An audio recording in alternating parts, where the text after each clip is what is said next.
الحمد لله على إحسانه والشكر له على توفيقه وامتنانه وأشهد أن لا إله إلا الله وحده لا شريك له تعظيما لشأنه وأشهد أن محمدا عبده ورسوله الداعي إلى رضوانه صلى الله عليه وعلى آله وأصحابه وسلم تسليما كثيرا يا أيها الذين آمنوا اتقوا الله حق تقاته ولا تموتن إلا وأنتم مسلمون. Chers musulmans, nous avons entendu dernièrement dans les différents réseaux d'information que très prochainement, les prix du gaz et de l'électricité allaient beaucoup augmenter. Normalement à partir du début de l'année prochaine. Et cela est dû, comme vous le savez tous, à la guerre qui se passe actuellement entre la Russie et l'Ukraine. Et donc à cause de cela, on voit de la part de nombreuses personnes que la peur s'est emparée de leur poitrine. Que l'inquiétude et le souci ont envahi leur cœur et ils crient avec leur état ou avec leur langue, comment se sortir de ce problème qui nous pend au nez? Jusqu'ici rien n'est étonnant parce que l'être humain dans sa nature a peur de mourir et aime à outre mesure ce bas monde et ne veut pas le quitter. Ce qui est étonnant, c'est que malheureusement parmi ces personnes qui ont peur exagérément et intensément, on trouve des gens qui s'affilient aux musulmans, des gens qui croient en Allah subhanahu wa ta'ala, le Seigneur de toute la création, des gens qui savent que parmi les noms d'Allah azza wa jalla il y a Al-Razzaq, et Al-Razzaq c'est celui qui donne beaucoup. C'est celui qui accomplit l'action de donner de nombreuses fois et qui donne beaucoup de choses à beaucoup de ses créatures. Al-Razzaq, Dhul Quwwati, le détenteur de la force, Al-Matin, l'imbattable, subhanahu wa ta'ala. Donc dis-moi mon frère, ô toi qui crois en cela, qui crois qu'Allah Azza wa Jal est le pourvoyeur, celui qui donne, qui croit que tout ce qu'on possède vient d'Allah. Et quoi que vous ayez comme bienfait, il provient d'Allah. Comment peux-tu craindre la pauvreté? N'as-tu pas lu le Coran dans lequel Allah subhanahu wa ta'ala dit هل من خالق غير الله يرزقكم من السماء والأرض? Y a-t-il un créateur en dehors d'Allah qui vous donne votre subsistance des cieux et de la terre? Comment peux-tu craindre la pauvreté? Alors qu'Allah Ta'ala dit dans le Coran, Allahu latifun bi'ibadih, Allah il est doux envers ses créatures, Allah il est doux envers ses esclaves, il est bon envers eux, yarzuquhum, yarzuqu man yasha, il donne à qui il veut, wa huwa al-qawiyyul aziz, et c'est certes le fort et le puissant. Comment est-ce que tu peux craindre la pauvreté? Alors qu'Allah dit dans le Coran, wa ma min dabbatin fil ardi illa ala Allahi rizquha. Il n'y a pas une bête sur terre, que ce soit un insecte qui rampe ou un oiseau qui bat des ailes dans le ciel, sans qu'il n'incombe à Allah de lui apporter sa subsistance. Allah Ta'ala dit comment toi tu peux craindre la pauvreté alors que sur terre il y a un nombre incalculable de bêtes et de créatures qui ne peuvent pas se nourrir elles-mêmes. Allahu yarzuquha wa iyyakum. C'est Allah qui leur donne leur nourriture ainsi qu'à vous. Wa huwa as-sami'ul alim. Wallahi mes frères, c'est étonnant d'en arriver là. Dans le Coran, Allah nous raconte l'histoire de Banu Israël. De nombreuses choses leur sont arrivées. Et parmi les choses qui leur sont arrivées, c'est qu'ils se sont perdus dans le désert du Sinaï pendant 40 ans. Bien sûr, on leur a fait perdre le chemin comme punition envers une désobéissance qu'ils ont faite envers Allah subhanahu wa ta'ala. Et pendant 40 ans, ils erraient dans le désert du Sinaï sans pouvoir en sortir. Et si Allah ne leur avait pas donné leur subsistance, ils seraient tous morts de faim. Et Allah Ta'ala a fait descendre sur eux du ciel Al-Manna wa Salwa, la manne et la caille, alors qu'ils avaient désobéi et qu'ils erraient dans le désert sans savoir comment en sortir. Allah a fait descendre sur eux une nourriture provenant du ciel. sans qu'il n'ait besoin de rechercher quoi que ce soit parce qu'il ne trouvait rien pour se nourrir. Comment tu sais ça, toi? Et malgré tout, tu crains la pauvreté. Normalement, toi qui as peur de la pauvreté, toi qui as peur des lendemains difficiles, avec ton appartenance à la foi, tu aurais dû aller voir ceux qui ne croient pas pour leur dire, comme Allah l'a dit dans le Coran, qui va vous donner votre subsistance?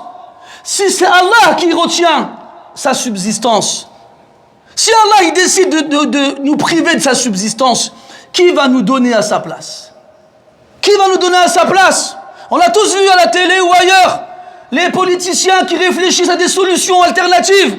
Maintenant que la Russie ne va plus nous fournir en électricité et en gaz, on va l'acheter chez qui? Et ils se posent des questions, est-ce qu'on va l'acheter ici ou est-ce qu'on va l'acheter là? Parce qu'ils ont perdu leur fournisseur.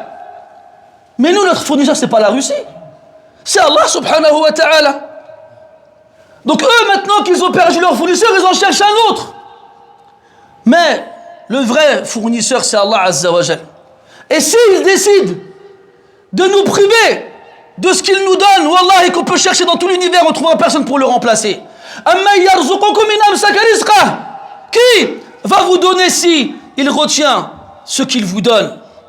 Normalement, c'est toi qui aurais dû aller les voir et leur dire ça. Si Allah il refuse de vous donner, qui va vous donner à sa place? Mais toi, malheureusement, tu es tombé dans le piège. Tu es tombé dans le piège et tu es tombé en même temps sans le savoir, dans le même état d'esprit. Comment on va faire? Tu reçois des messages par dizaines, des posts par centaines. Oui, on a calculé l'augmentation de la facture. Celui qui payait 40 €, il va payer ci. Et celui qui payait 100 €, il va payer ça. Et comment on va faire? Oh, subhanallah. Mes frères, on est des croyants. Notre foi doit nous imposer de ne pas nous comporter comme eux. Parce qu'eux ne croient pas. Vous savez c'est quoi leur religion, eux? C'est le matérialisme. C'est ça leur religion. Le matériel. Lorsque le matériel il est présent, alors ils sont contents et apaisés. Et lorsqu'ils perdent ce qu'ils possèdent, les voici qui sont effrayés et tétanisés. Mais nous, notre religion, c'est pas ça. Nous, notre religion, c'est de croire en Allah subhanahu wa ta'ala et dans les promesses qu'il nous a faites. Wallahu ta'ala la yukhlifu al-mi'ad. Sache, mon cher frère croyant, que la question de la subsistance est une question qui a été achevée depuis très longtemps. Allah lui-même, subhanahu wa ta'ala, s'est chargé d'apporter à toutes les créatures leur subsistance. Dans le hadith al-Qudsi, Allah ta'ala, il dit: ô mes esclaves, si du premier au dernier, du premier de Adam alayhi salam, jusqu'au dernier homme sur lequel l'heure dernière se lèvera, vos êtres humains et vos djinns se réunissaient dans une seule vallée, des milliards et des milliards et des milliards et des milliards, et que chacun d'entre eux me demandait tout ce qu'il voulait, et que je donnais à chacun d'entre eux ce qu'il m'a demandé, ça n'aurait retiré de ce que je possède que l'équivalent de ce que l'aiguille retire de la mer lorsqu'on y trempe dedans et qu'on la retire. Qu'est-ce que ça retire, billah alayk? Rien. Allahul Ghaniyul Hamid. Yadahu mabsoutatan yunfiqu kayfa yasha. Ses mains sont pleinement ouvertes, il donne comme il veut. Et quand il donne, contrairement à nous, ce qu'il possède ne diminue pas. Ma indakum yanfad wa ma indallahi baq. Ce que vous avez diminue, alors que ce que Allah Ta'ala lui il a subsiste. Chers musulmans, Allah Azza wa Jal vous a ordonné de placer votre confiance en lui et de vous en remettre à lui et à personne d'autre. Il a dit subhanahu wa ta'ala wa ala Allahi fatawakkalu in kuntum mu'minin. Et c'est en Allah que vous devez placer votre confiance si vraiment vous êtes croyants. Le prophète sallallahu alayhi wa sallam nous a dit que plus le croyant a confiance en Allah, plus la part de la subsistance qui lui reviendra sera importante. C'est lié, mes frères. C'est lié, ça va ensemble. Il a dit sallallahu alayhi wa sallam, si vous aviez vraiment confiance en Allah comme vous le deviez, Il vous donnerait votre subsistance comme il la donne aux oiseaux. Ils quittent leur nid le matin le ventre vide et ils le regagnent le soir le ventre plein. Sans se soucier de qu'est-ce que je vais manger aujourd'hui ou qu'est-ce que je vais manger demain. On voit tous aujourd'hui des conseillers, des coachs, des gens qui viennent te dire « Hey, je vais te gérer, t'inquiète pas. » Quand tu vas à la salle pour faire du sport et qu'il y a un bonhomme, il arrive, il est rempli de muscles. Il te dit « Hey, je vais m'occuper de ton entraînement, t'inquiète pas, tu vas devenir comme moi. » Wallah, il va te demander de manger des sauterelles, tu vas les manger. Il va te demander de faire 1000 pompes, tu vas les faire. Parce que tu sais que le résultat devant toi, il a l'air correct. Alors tu t'y accroches. Si un boursier, un trader, il vient te voir, il dit « Moi, je suis multimillionnaire, donne-moi ton argent, je vais m'en occuper. » Tu vas lui faire confiance. Tu vas dire hey, « Tiens, prends mon argent, fais des placements, des investissements et rends-moi riche comme toi tu l'es. » Tu vas lui faire confiance. Le bachelier ou bien l'étudiant qui a des diplômes, qui va voir l'élève qui vient de rentrer à l'école, et tu suis mes conseils dans les études, tu vas réussir comme moi, tu vas lui faire confiance. Parce que tu vois devant toi le résultat, alors tu y crois et tu acceptes de t'en remettre à lui, même s'il y a un risque. Il y a un risque. Parce que le musclé à la salle, son entraînement, il a marché sur lui, mais rien ne te garantit qu'il marchera sur toi. Et le boursier, ou bien le trader à la bourse, son investissement, il a marché avec certaines actions, mais rien ne garantit que ça marchera pour toi aussi. Et l'étudiant là, qui a eu ses diplômes, son système, il a marché avec lui, mais rien ne te garantit qu'il marchera avec toi. Allah Azza wa Jal, depuis le début de la création, il donne à toutes les créatures ce dont elles ont besoin. Est-ce que tu as entendu dans l'histoire de l'humanité, depuis le début de la création, un jour, non pas un jour, une heure, où aucune créature n'a reçu sa subsistance? Est-ce qu'un jour Allah il a dit je ne vous donne plus? Jamais. Allah il te montre tous les jours, à travers les créatures qu'il y a autour de toi les plus insignifiantes, jusqu'à la souris qui va trouver un morceau de pomme jeté par terre, que toutes les créatures, Allah s'est chargé de leur apporter leur subsistance. Et toi tu n'y crois pas? Parce que tu t'es fait attraper par le matérialisme. Tu t'es fait gangréner le cœur par cette religion qui t'a dépourvu de spiritualité. Parce que sache une chose, mon frère, le spirituel et le matériel sont comme le feu et l'eau. Ils ne peuvent pas se réunir. Mets-toi du feu et de l'eau dans une boîte et attends-toi à ce qu'il reste chacun des deux restes. Ça ne restera pas. Ça ne restera pas. De la même façon, le spirituel et le matériel ne vont pas ensemble. Si dans ton cœur il y a un attachement au matériel, obligatoirement et proportionnellement à cet attachement, ta spiritualité en sera touchée. Et plus tu es attaché par le matériel, et moins tu auras en toi de spiritualité jusqu'à la perdre totalement. Jusqu'à la perdre totalement. Mes frères, le prophète sallallahu alayhi wa sallam, il n'avait pas peur pour nous qu'on devienne pauvres. Parce qu'il sait que le croyant, même s'il est pauvre, il reste accroché à sa foi. Il sait que le croyant, même s'il est pauvre, il continue à faire confiance à Allah subhanahu wa ta'ala. Quand il a dit sallallahu alayhi wa sallam, ce n'est pas la pauvreté que je crains pour vous. Moi, ce que je crains pour vous, c'est que ce bas monde s'ouvre complètement à vous, s'offre complètement à vous, et que vous rivalisiez entre vous pour l'obtenir, comme ceux qui vous ont précédés l'ont fait, et qu'il vous mène à votre perte, comme il a mené à leur perte ceux qui vous ont précédés.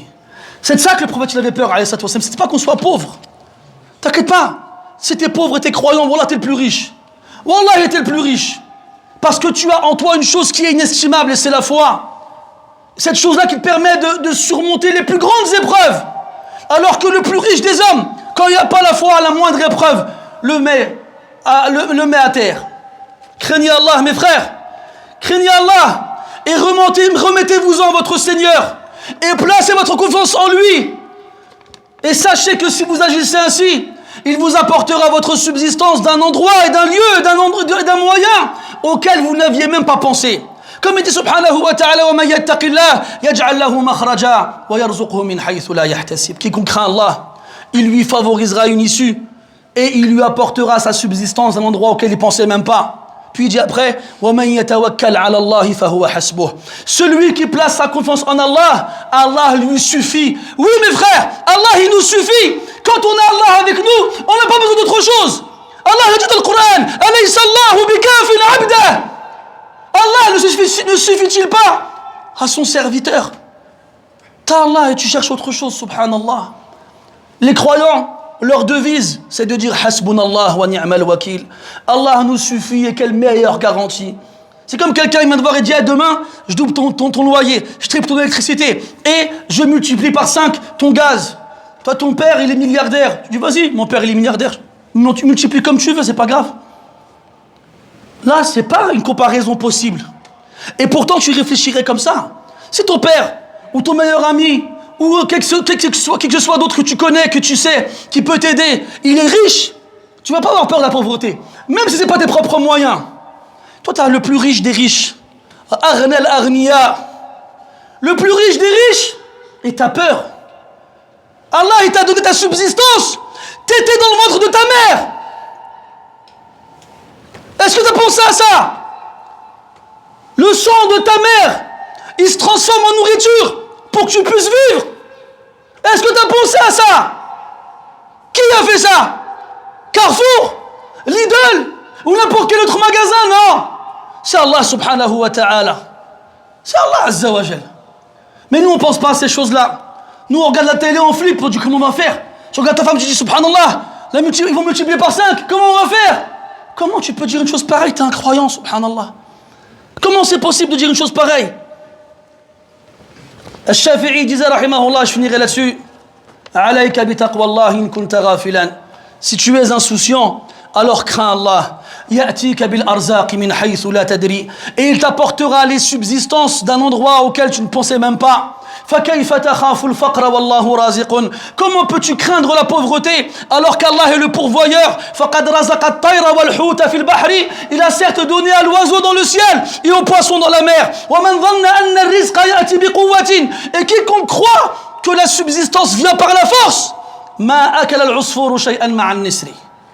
le poussin, le moineau n'aurait rien pu manger à côté de l'aigle. فنسأل الله سبحانه وتعالى أن يجعلنا من المؤمنين حقا. اللهم اجعلنا ممن توكل عليك فكفيته، واجعلنا ممن استهداك فهديته، واجعلنا ممن استغفرك فغفرت له يا أرحم الراحمين. اللهم ارحمنا برحمتك، اللهم ارحمنا برحمتك، اللهم ارحمنا برحمتك. اللهم لا تجعلنا من القانطين، اللهم لا تجعلنا من اليائسين. اللهم اجعلنا من عبادك المؤمنين يا رب العالمين في السراء والضراء وفي كل الأحوال يا رب العالمين. اللهم كن لإخواننا المضطهدين في كل مكان، اللهم كن للمستضعفين المسلمين في كل مكان. اللهم كن لهم نصيرا ومعينا وظهيرا يا رب العالمين. اللهم ارزقهم من حيث لا يحتسبون وانصرهم على أعدائهم يا رب العالمين. أحد إخواننا طلب الدعاء لبعض أقاربه نسأل الله وهم مرضى، نسأل الله عز وجل أن يشفيهم شفاء لا يغادر سقما. وكذلك آخر له بعض أقاربه مرضى، نسأل الله سبحانه وتعالى أن يشفيهم شفاء لا يغادر سقما. وأحد الإخوة أصيب بحدث مرور وهو الآن في المستشفى، نسأل الله سبحانه وتعالى له الشفاء العاجل وأن يشفي معهم جميع مرضى المسلمين وأن يرحم معهم جميع موتى المسلمين، إنه ولي ذلك والقادر عليه. سبحانك اللهم وبحمدك أشهد أن لا إله إلا أنت، نستغفرك ونتوب إليك. وصلى الله على نبينا محمد وعلى آله وأصحابه وسلم، والحمد لله رب العالمين. وقوموا إلى صلاتكم يرحمكم الله.